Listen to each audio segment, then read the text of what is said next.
Hello, my friends. It's me. I mean, who else would it be? It's my channel.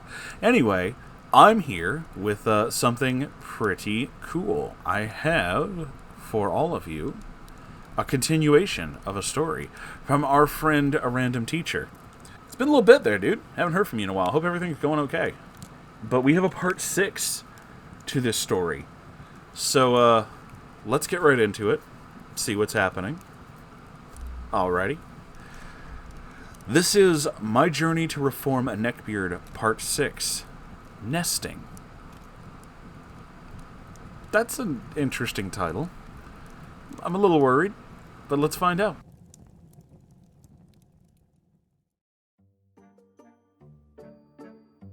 Greetings all.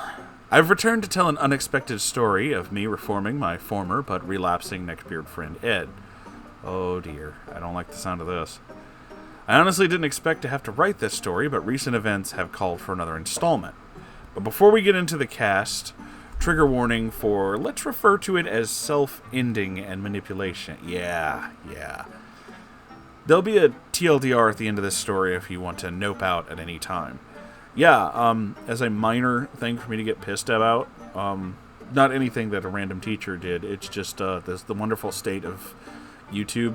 Don't you just love it how when you're trying to warn people about the thing that would actually upset them, you're not allowed to say what the thing is? Isn't that fucking cool? I probably shouldn't have said that in the first minute. Fuck.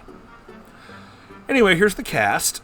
Myself, Teach, now a 25-year-old 3 teacher in my final year of teaching. Public school systems are impossible to work within. Fair enough. Former high school nerd into anime weightlifting when I'm not getting all the ladies and banging it. No, I'm joking.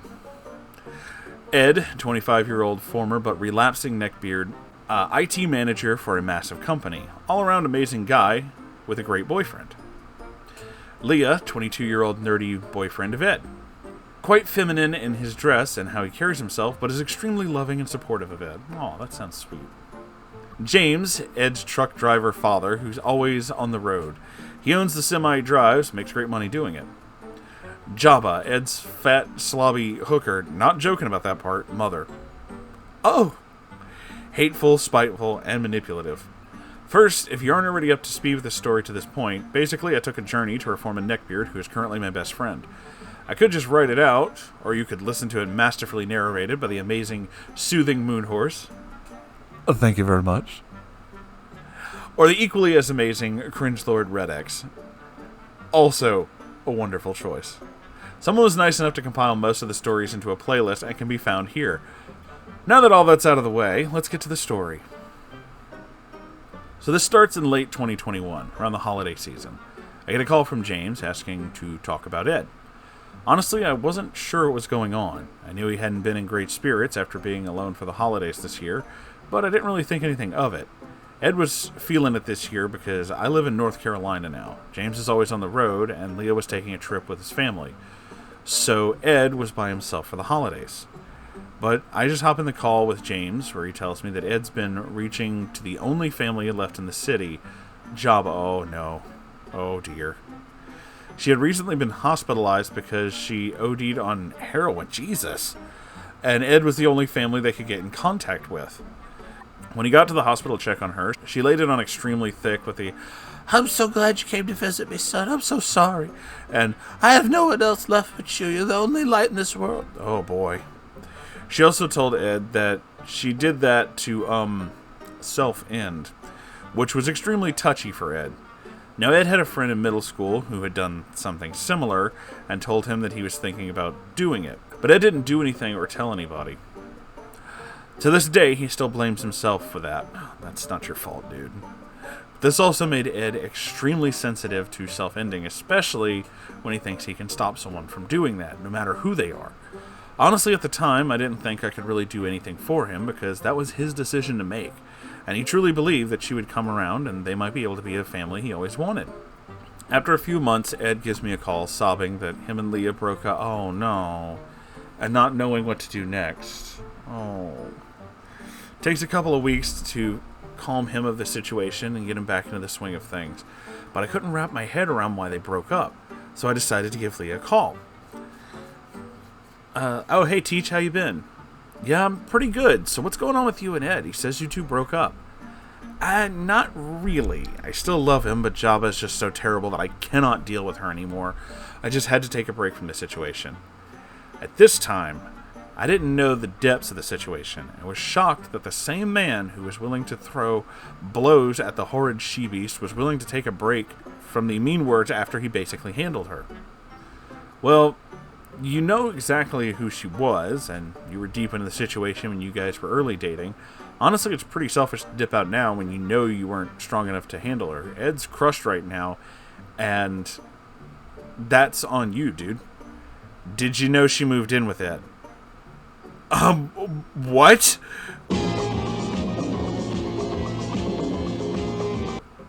Yeah, after she got out of the hospital, Ed says that she would be staying with us for a couple of weeks to figure out her housing situation. That was 5 months ago. She's still horrible to me, and now is in my home. She's horribly messy, never showers, has men over at the house at all hours of the night, and for some reason Ed can't seem to see exactly what she is. I don't know what changed about him, but he doesn't believe anything I say about her to him. I just needed to get away because it looks like he chose her over me. Holy fuck, dude. I honestly had no idea, man. I'm sorry. How did this start? All I know is she keeps saying how depressed she is and that she wants to self-end and make the pain of her worthless life go away. Well, there's got to be a reason behind this. I'm going to call James. He knows the situation, but he can't help either. Well, there might be something I can do. So after Lee and I hang up, and I hop on the call with James. So what's up? Do you know why Ed let Jabba move in? Well, I think that he thinks she really will self-end if he kicks her out.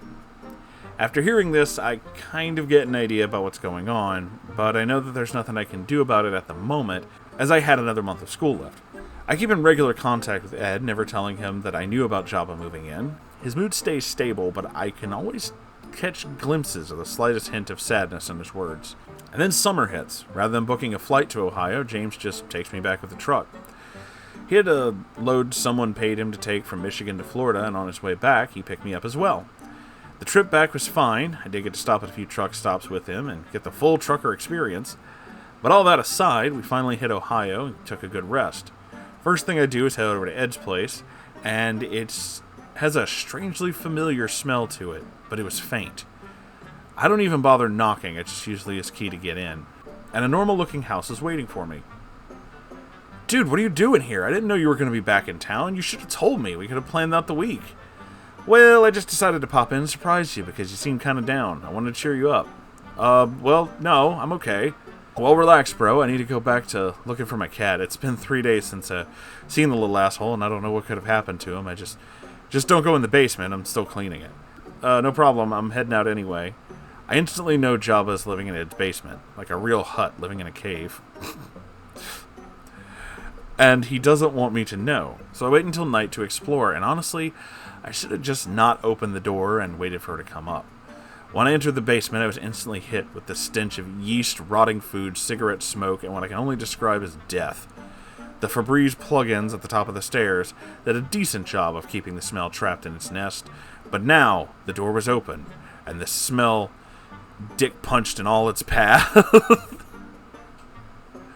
I head down the stairs as each step worsens and the smell makes me regret my decisions, but it's only going to get worse. I look over the side rails and saw a shirtless man leaning back on the lazy boy sleeping, and from the other side waddles a naked Jabba. I instantly knew what was happening here and started to shout, "What the fuck?" at the entire situation.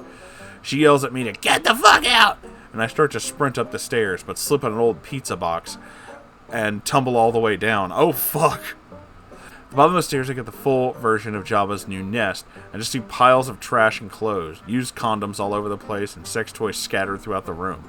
I just stumbled into Auntie Nasty's puzzle basement, and she wasn't wearing a shirt, and I cried.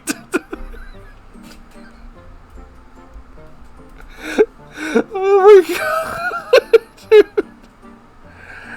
Don't touch his puzzle basement. At the top of the stairs comes Ed, furious at me that I had broken his one rule and went into the forbidden basement. He demands I leave, and I just go for the night because I can't stomach the smell anymore. I head to my grandmother's house and stay there for the next couple of days. But finally, after a week, Ed wants to talk. I asked you to stay out of the basement. Why'd you go down there? Leah and James told me that Java was living here, dude, so I knew what was happening. Why do you feel like you need to lie to me about her living here? Because every time I tell someone, they get mad at me and try to get me to throw her out. Well, have you been down there? It goes on with no real breakthrough happening, so I just tell him I accept his decision and keep pushing. Somehow she managed to manipulate Ed into believing everyone was against her and wanted her to self-in because they just hated her. I honestly found that hard to believe, but it was staring me in the face. After that day, I spent the week coming up with a plan to break him of her spell, but came up with nothing. That was when I got the idea of the tried-and-true intervention, make him see the truth. So I get Leah and James to head over to his house under the guise of helping him clean the basement a bit, and the smell had gotten worse. Thankfully, Jabba's gone, so it seems like the cleaning will be easy enough. Oh, how wrong we were. You see, the smell had fermented to such a point that it caused me to vomit. Oh, lovely. The piles had somehow absorbed the smell and was now dispersing it throughout the house.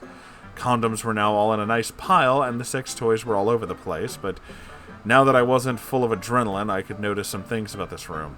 There were bags lining the corner filled with rotten food. The bags were full of maggots and mice, and the smell started to get worse. James and Leah can't take anymore, so they just head upstairs to get some bags and start. Fucking hell, dude. I didn't know her mental health had gotten this bad. Dude, what are you talking about? Well, she told me being forced to pick between some of her things makes her mental health act up and she wants to self-end. I should offer her some help. Dude, she's playing you. It's just Shay all over again, man, but this time she's ruining your life. Don't start. You know what it's like to struggle. I just don't want to fucking hear it.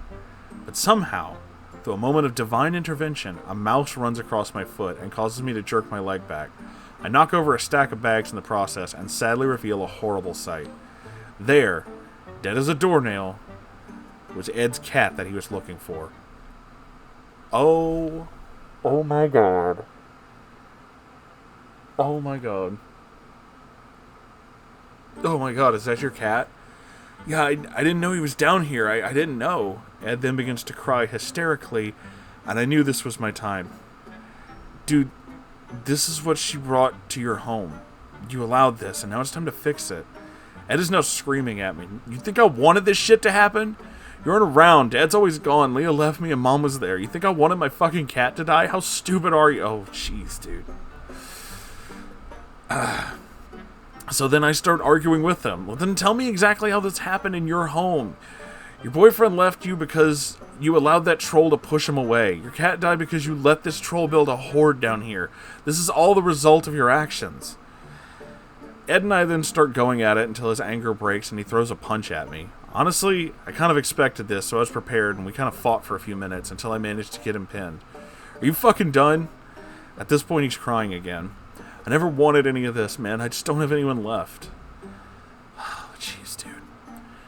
You know that's not true. I'm always a phone call away, and Leah loves you. Plenty of people are here for you. Finally, the rage was over, and now we're into the healing part. We spent a few more minutes on the ground before we both get up and head upstairs. Seeing Ed a bloody mess, Leah rushes over, and they do the normal couples I missed you kind of moment. But we had bigger things to take care of. It was time to remove the nesting beard. Ed decides to wait until Jabba's back so he can tell her to her face. Eventually she returns, and she's shocked to see everyone there. She puts on her best impression of a normal person. Oh, hello everyone. What brings you all here? Mom, I think it's time we talk about you moving out. It's been almost half a year from what was supposed to be like a month or two. Have you thought about where you're going to live? Oh, it's just been so hard for me, I've been struggling with my mental health recently. You understand if it takes me a bit to adjust. You've been readjusting in my home for long enough. Well, I can understand why you would get sick of me. Everyone eventually does. I should just self-in so I don't bother any of you anymore. Under his breath, I can hear Leah say, I shouldn't fucking say that. But Ed stops him. I can't say that, but, I feel it. So if you feel that way, maybe it's time to accept help. Maybe helping us clean the basement will help you get better. You know I have a bad back. It's so hard to clean up. It's all been so hard. And Ed cut her off and like, well, what if we all help right now? We already started. You went to my room. I told you never go down there. How dare you violate my privacy? I found my fucking cat down there. Matra is dead because of your fucking garbage heap. You bring all types of men in here at all hours of the night, and you chase Leo away. We're cleaning it, and you're moving out. Fucking right, dude. I was impressed that Ed managed to stand up to her that harshly. Truth being told, I didn't think I would be able to just sit back and enjoy the show. Son, why would you leave me with nowhere to go? I myself in if I end up homeless again. You wouldn't want that, would you? There's a shelter down the road. You won't be homeless. And if you hurry, you can make it before dinner. Son, I have nowhere to go. You need to leave now. Fine, you're butchered. Oh no. See if I care. Jabba then goes downstairs and makes a call. About half an hour later, a beat-up car pulls in the driveway and Jabba gets in. Turns out she did have somewhere to go for at least a while, but I'm not sure why she wanted to stay with Ed so bad. But she left without a fight. Now that just leaves the cleaning part. First we get a shovel and a bag to retrieve what's left of Ed's cat. Jeez. So we can bury it. After a small cat funeral, we head into the house to assess the damage to the basement. There's far too much for 4 regular people with no equipment to handle, so we decide to hire some professional cleaners. I tell Ed we might need a hazmat team and an exterminator to get this place clean, and he doesn't believe me, saying we can just get a cleaner and some bug spray. So I call the cleaner to come by. They throw up and say the same thing. Eventually he caves and gets the exterminator, who tells us the horde downstairs had attracted rats and roaches to the house, along with bed bugs, and they had been there for a while. The house would need to be tended, and it would take 3 days for the treatment to work, and Ed would need to replace most of his belongings. Jesus. Luckily for him, money Grandma left him, he still had, was more than enough to cover the expenses. I also got the amount Ed received from Grandma wrong. Turns out he received about $500,000, and it was being paid out in 5 payments of $125K. Not only receiving $125K, wow. Jabba got about $12K, and that part was true. The extermination itself cost Ed about $2,000, mostly due to the bed bugs. I still think that dude overcharged Ed, but I don't know anything about pest control, so what he says goes. And replacing all the stuff wasn't cheap either. But after the treatment was complete, we set to work on the cleaning. We got hazmat gear to handle the needles and condoms down there, but at least that was the worst of it. After 2 weeks of cleaning and a follow-up to make sure the little fuckers were gone, and thankfully they were. So, over a month in this state, and so many efforts from all of us, Ed had finally rid himself of Jabba for good. With my work done, I knew it was about time for me to head back, so I got a flight for the next week. Ed starts the whole couple's "I missed you" thing again, and goes on about how happy he is to have his kawaii prince back. That's adorable. Leah suggests I get a hotel for the week, but Ed says I can stay with him. I should listen to Ed, honestly, but not because the house was still dirty. Let me ask you what happens when a couple who's been apart for a week gets back together. Well, just imagine the scene from Family Guy where Peter was spending the night with Cleveland during his anniversary, and there's a link. You don't have to, I get what you're going for. So after that night, I kindly thank them for their offer, but get a hotel for my remaining time in the city. Update on where we are now. Myself, I still live in North Carolina and still teaching, but I'm fairly certain this will be my last year, as I absolutely hate working in the public school system. I mean, that's fair. I hated being in the public school system, and I was a student. Ed and Leah, they finally ended up getting married, and are still quite happy together to this day. That's wonderful. They couldn't do it immediately, since Leah was a student at Ohio State at the same time Ed was working there, and something about inappropriate relationships from Ed's boss prevented that. But now that Ed has his matters and no longer works for the university, everything's fair game. James, he now owns 2 semi-trucks and has someone working for him driving one of them. That's fucking cool. Jabba, well, she got arrested for prostitution again. Seeing as this was her second arrest, her previous charges were revisited. She's awaiting trial, facing about a year in jail, last I heard. I think prostitution should be legal, but seriously, the karma's just too delicious for me to pass up. And that, my friends, concludes this hopefully last tale of my journey to reform Ed. I am honestly not sure when the next story I will write will be, because for the time being, I'm still a teacher, and the kids are still number one. Other than that, we'll be nice and great. Until the next time, readers.